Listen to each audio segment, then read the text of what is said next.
The first thing Subject Vesper remembered was hunger. Not her own hunger, theirs. It pulsed through the birthing chamber in slow, synchronized waves, the craving of 10,000 Kharakthi minds linked through the pheromone lattice of the Imperial flagship. Their hunger was older than cities, older than language, older, perhaps, than conscience itself. Blood, heat, submission. She opened her eyes inside a column of black fluid.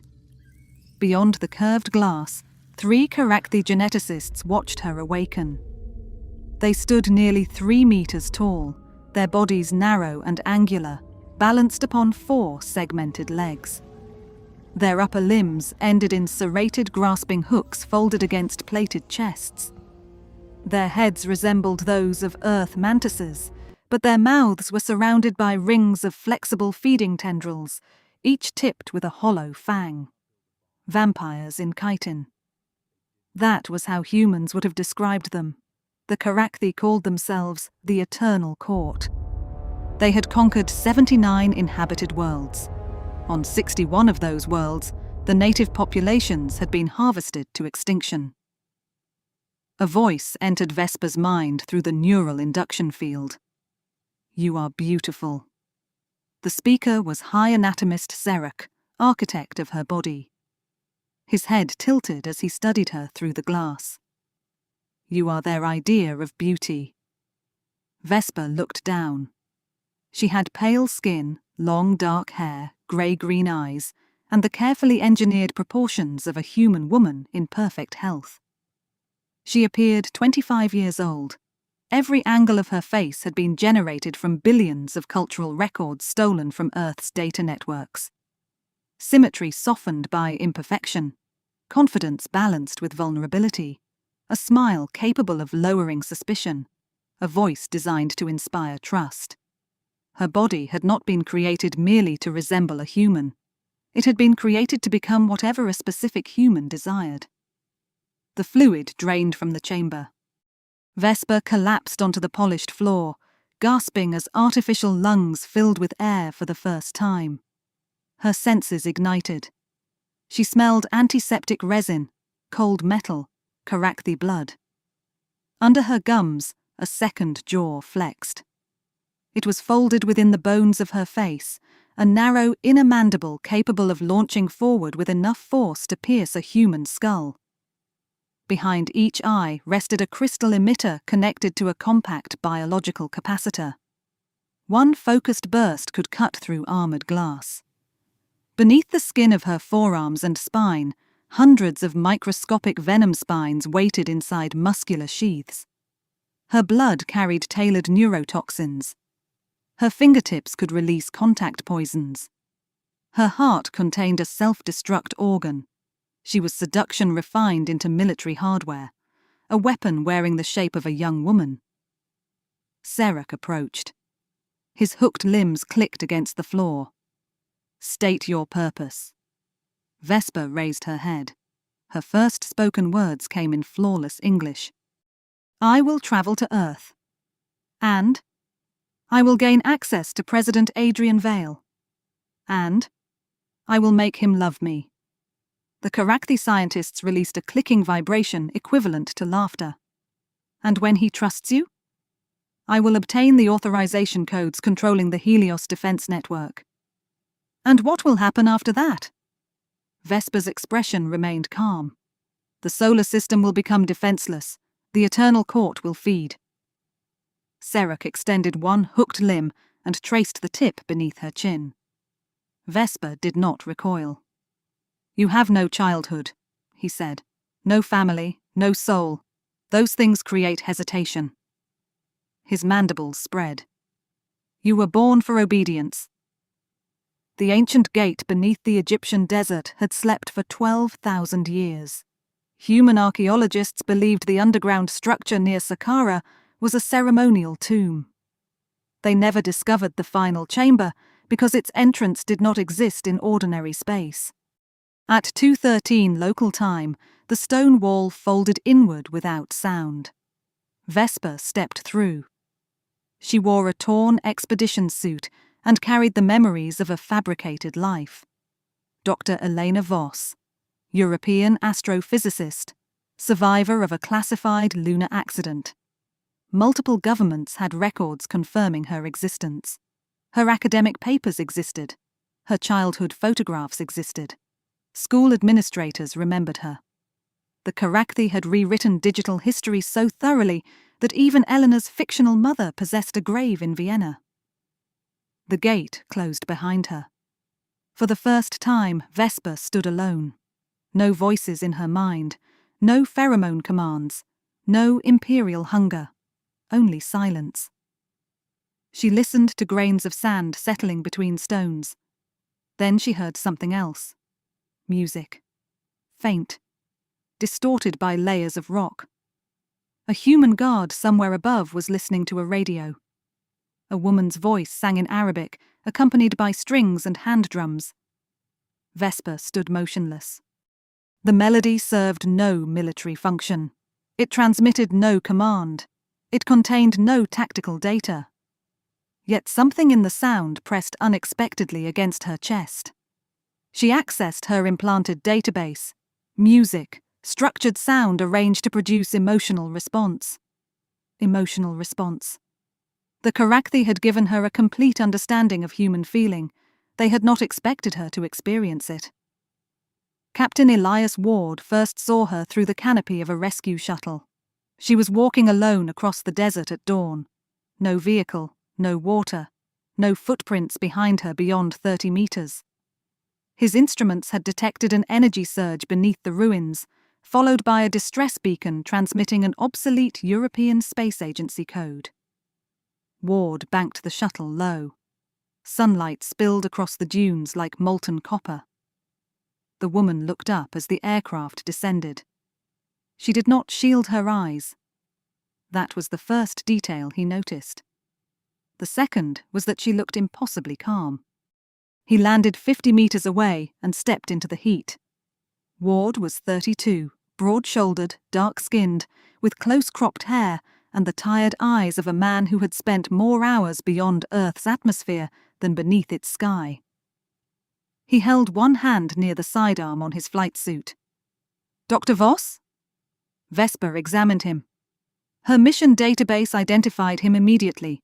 Captain Elias Ward, Solar Defense Corps, test pilot, veteran of the series Insurrection, recipient of the Terran Star. Current assignment, Presidential Flight Detachment, potential access vector. She smiled exactly as she had been trained. Yes. Ward stared at her damaged suit. You walked out of a restricted archaeological zone with a distress transmitter that hasn't been manufactured in 16 years. I imagine that sounds suspicious. It sounds like the beginning of paperwork. Vesper had been taught that humor reduced tension. She produced a soft laugh. It was acoustically perfect. Ward frowned. What? Nothing, he said. It's just... His eyes narrowed. That laugh sounded rehearsed. For one terrifying second, Vesper considered killing him. Her inner jaw tensed beneath her tongue. The laser capacitors behind her eyes warmed. Then Ward removed his canteen and tossed it toward her. She caught it. Drink slowly, he said. You look like you've been buried for a week. Vesper stared at the container. Water was unnecessary. Her body could survive for days by metabolizing stored proteins. But she drank. The water was warm and tasted faintly of metal. Ward turned toward the shuttle. Come on, Doctor. Where are you taking me? To Cairo first, then someone with a much higher salary gets to decide whether you're a scientist, a spy, or a hallucination. He paused at the boarding ramp. You do know what year it is, right? Vesper gave the correct answer. Ward looked almost disappointed. Shame. Time traveler would have been easier. President Adrian Vale was the most protected human alive.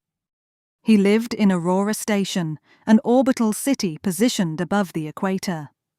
The station housed the United Earth Assembly, military command centers, diplomatic quarters, and the primary authorization nexus for the Helios Defense Network. Helios was the reason the Kharakthi had not attacked. 3,000 autonomous defense platforms orbited the Sun, Earth, Luna, Mars, and the outer colonies. Each carried relativistic interceptors, fusion lancers, and artificial intelligence targeting systems. A hostile fleet entering the solar system would face overlapping fire from every direction. Unless Helios received a valid presidential disengagement code. Vesper's fabricated credentials survived every investigation. Her false memories endured neural verification. Her genetic profile matched records planted decades earlier. Within 6 weeks, Dr. Elena Voss became a consultant to the Presidential Science Council.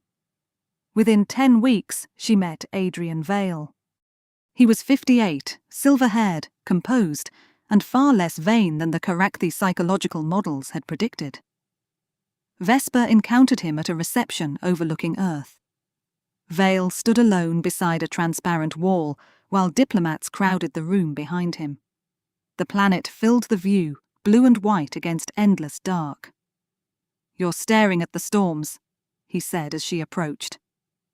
Vesper followed his gaze. 3 hurricanes turned over the Atlantic.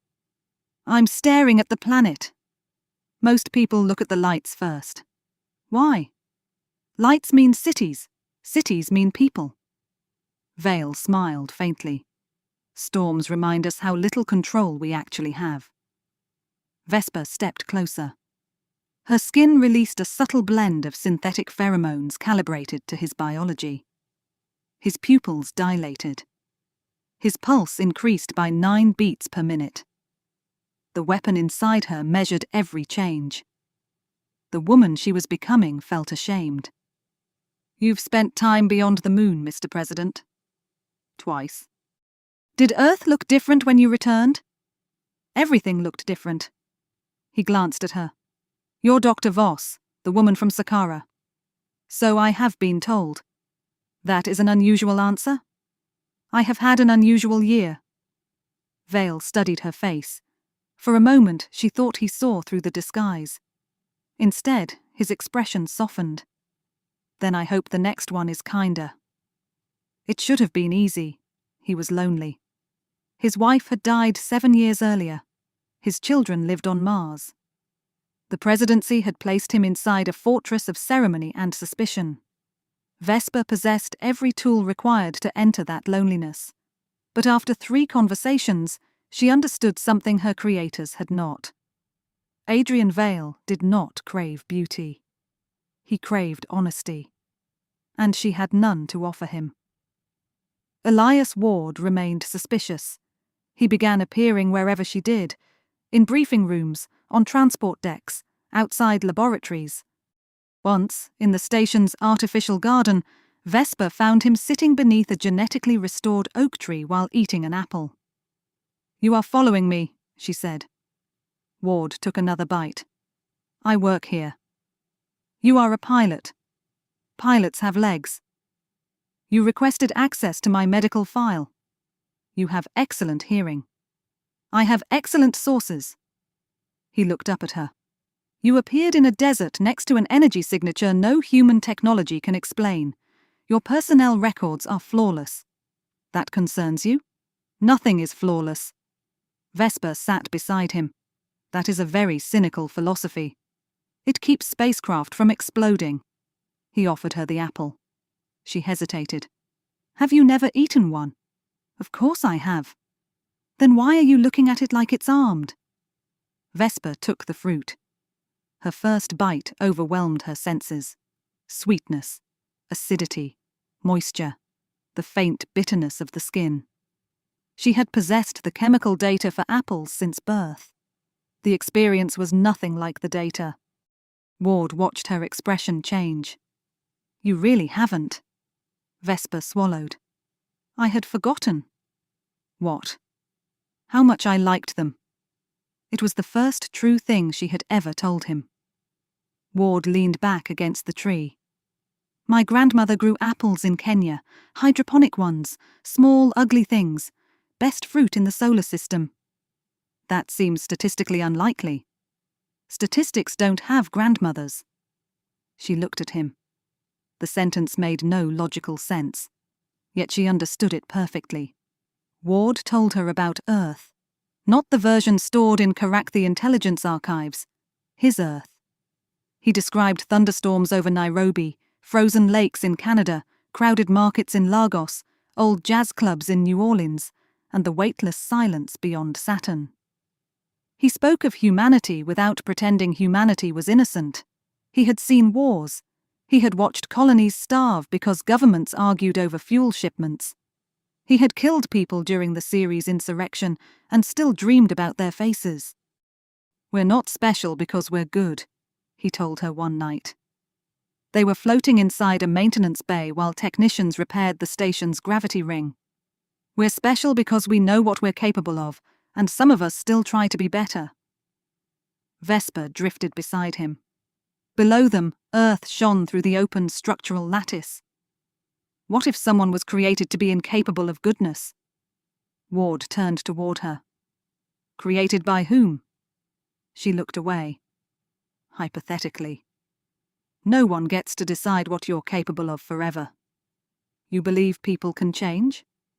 I've flown military hardware designed to carry nuclear warheads. Now I use it to rescue stranded miners. That is a machine.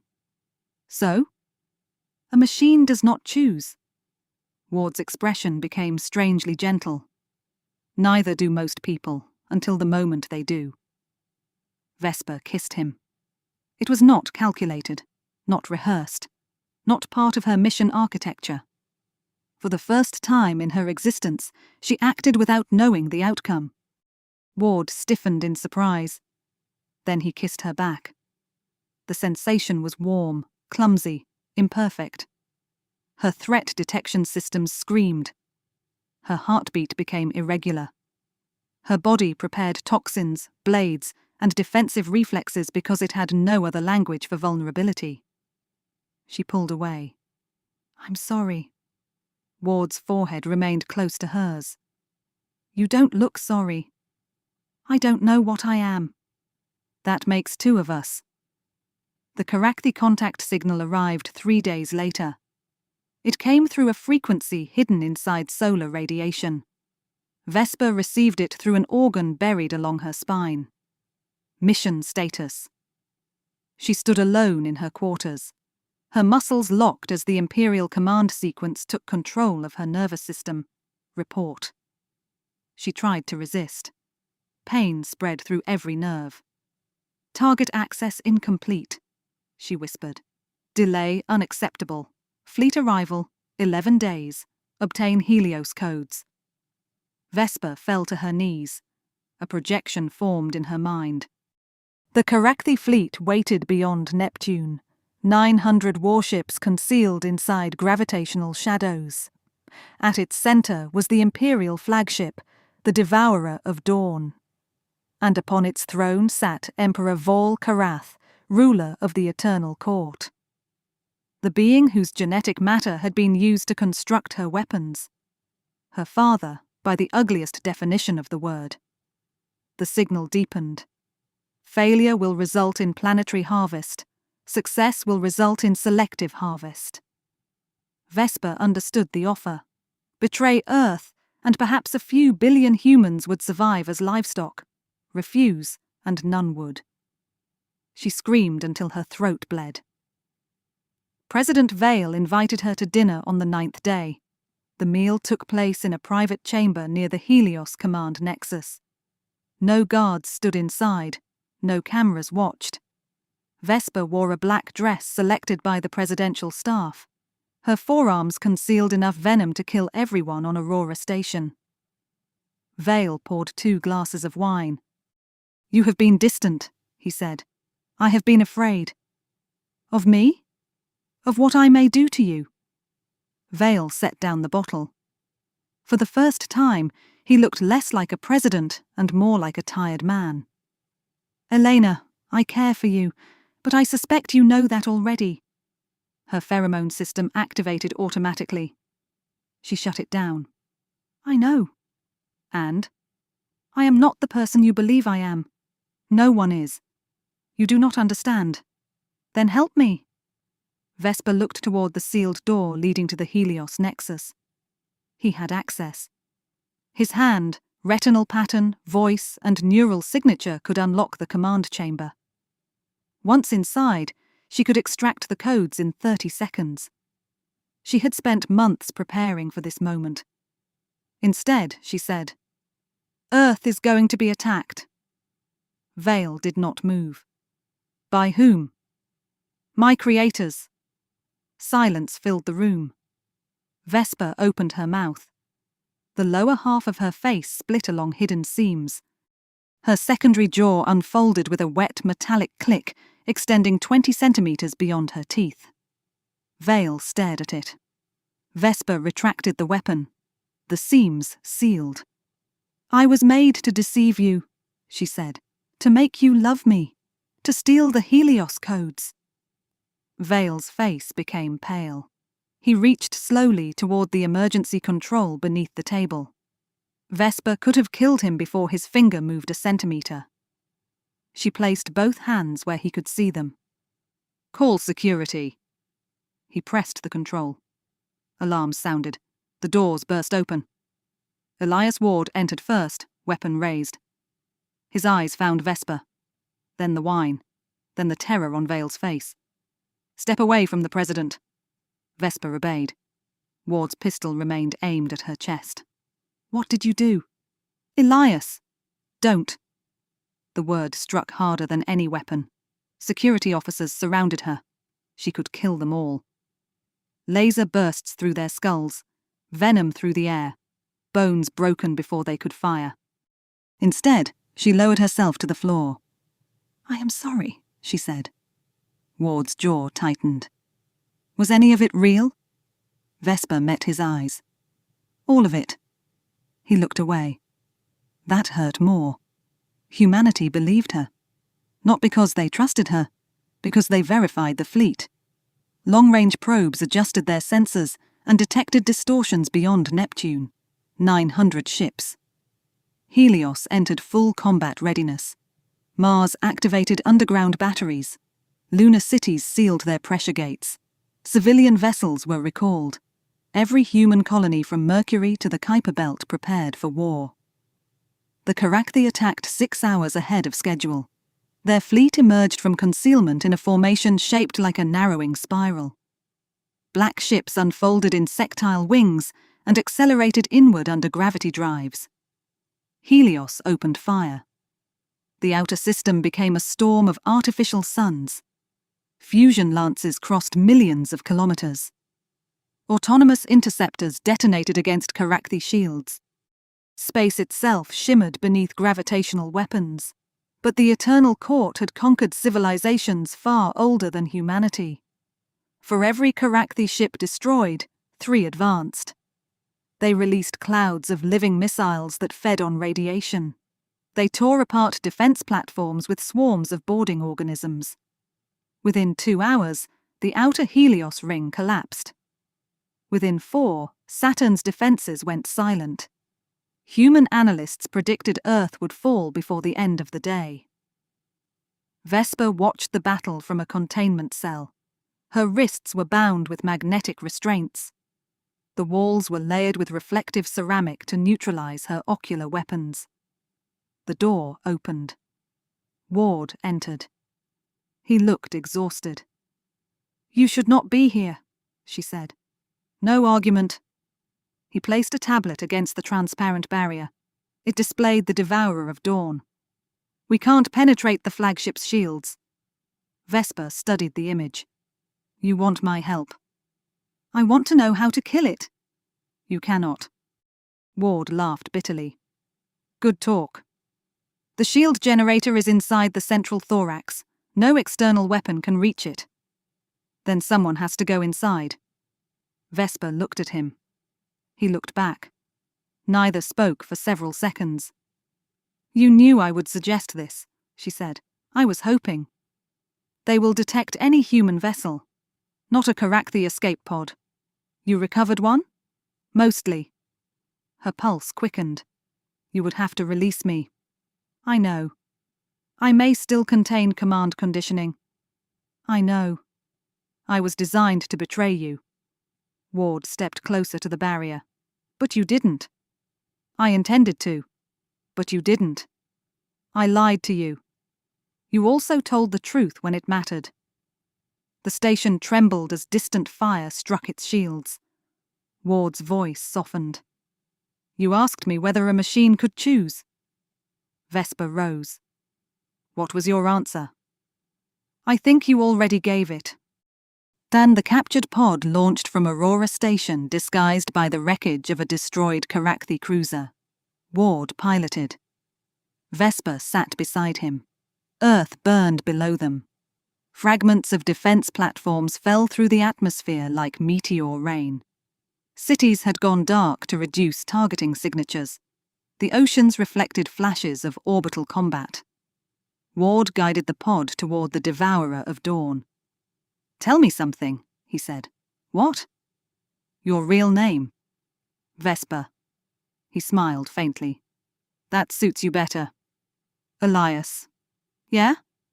If the command conditioning takes control, I know. No, you do not.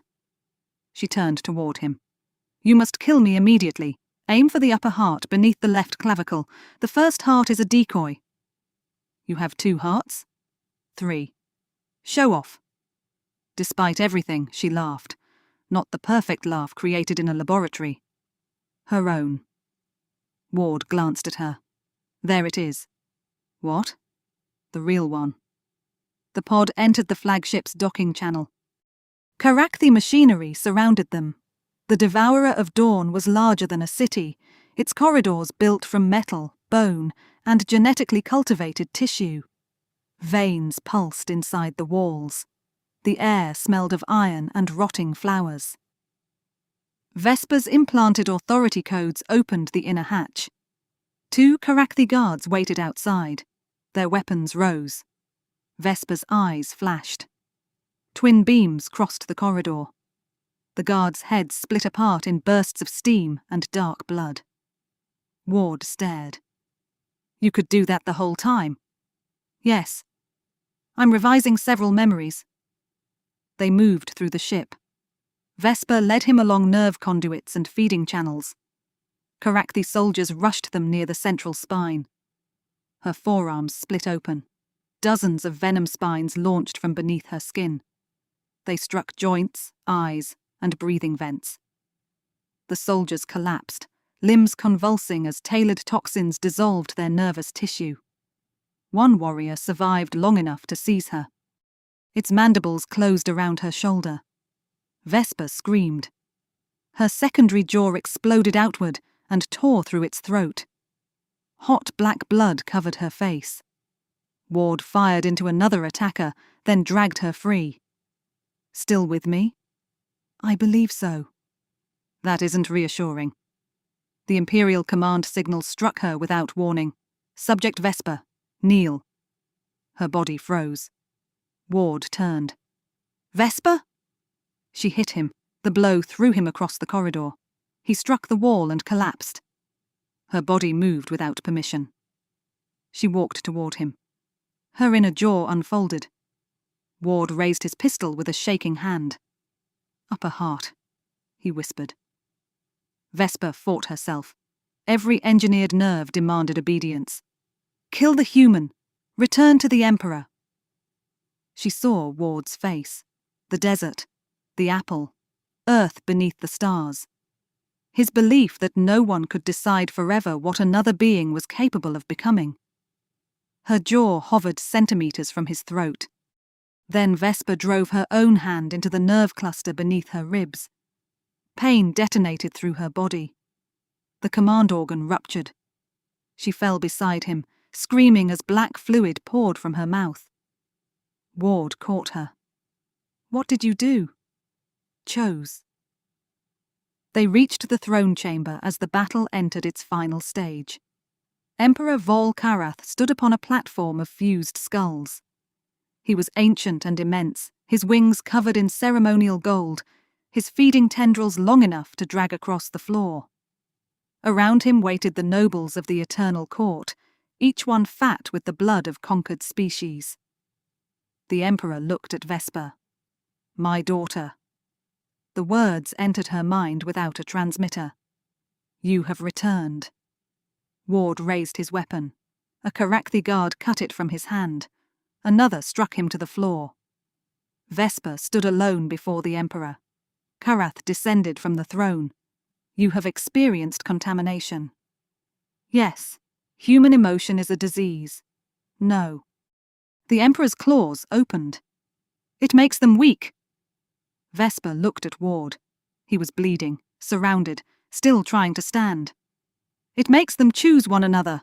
They will die for one another. Yes. Foolishness. No, Vesper said. That is why you will lose. The Emperor lunged. Vesper fired her ocular weapons. Karath's crown exploded, but his armored skull held. His claw pierced her abdomen and lifted her from the floor. The nobles released triumphant clicks. Karath pulled her closer to his feeding tendrils. You were made from me. Vesper coughed blood. That was your mistake. Her skin erupted.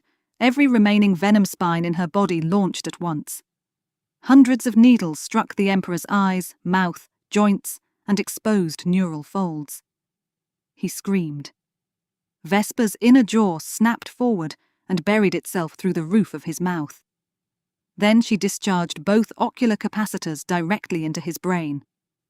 The Emperor's head burst in a sphere of fire and boiling blood. His body collapsed. Vesper fell beneath it. Across the chamber, the Kharakthi nobles froze. Their species had never imagined a universe without the Emperor. Ward did. He seized the fallen guard's weapon. Helios command! He shouted into his transmitter. The shield is down! Humanity answered. The flagship's outer hull turned white.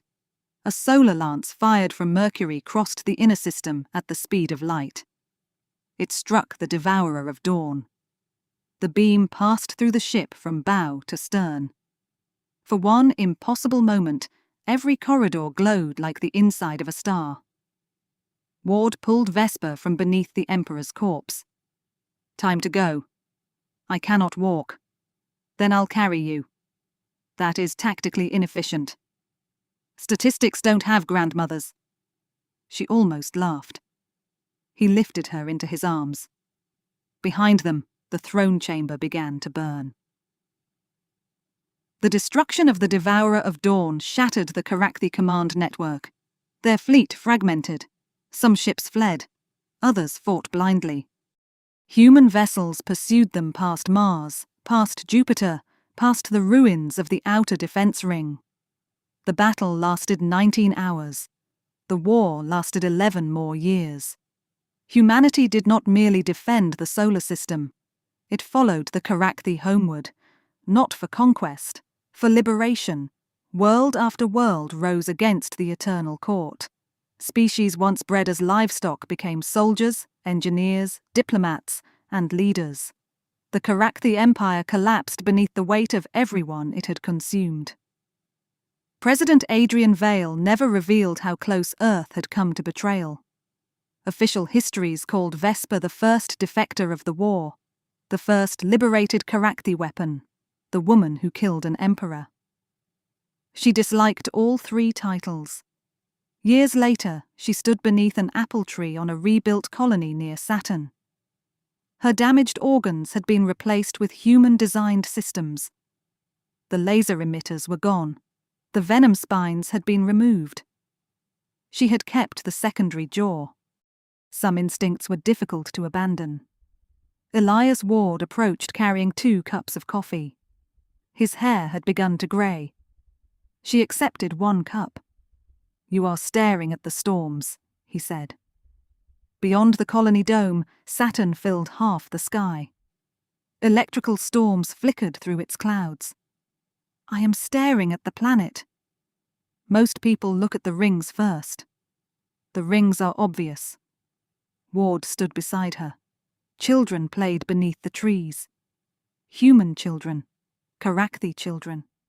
Children from worlds whose names Earth had not known when Vesper first stepped through the gate beneath Egypt.